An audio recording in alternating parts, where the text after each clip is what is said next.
So one of the things that we like to do is we like to start at the beginning, and ask you, what were you like as a kid, and were there early signs of your path?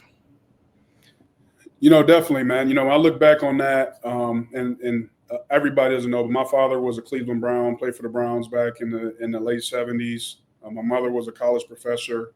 My father, after he was done playing, he was actually in law enforcement, worked for the Metro Park system, and in Cleveland. If you know Cleveland, you know the Cleveland Metro Parks is big park chain there, and and yeah,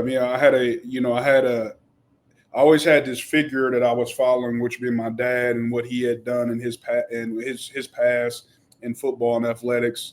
But I just, I had that mom that was on me about my grades and was on I remember her telling me I'm trying to build a man. I remember her saying like, taking me when I wasn't even young enough to the working age to a grocery store, like trying to convince the man that I was big enough to work.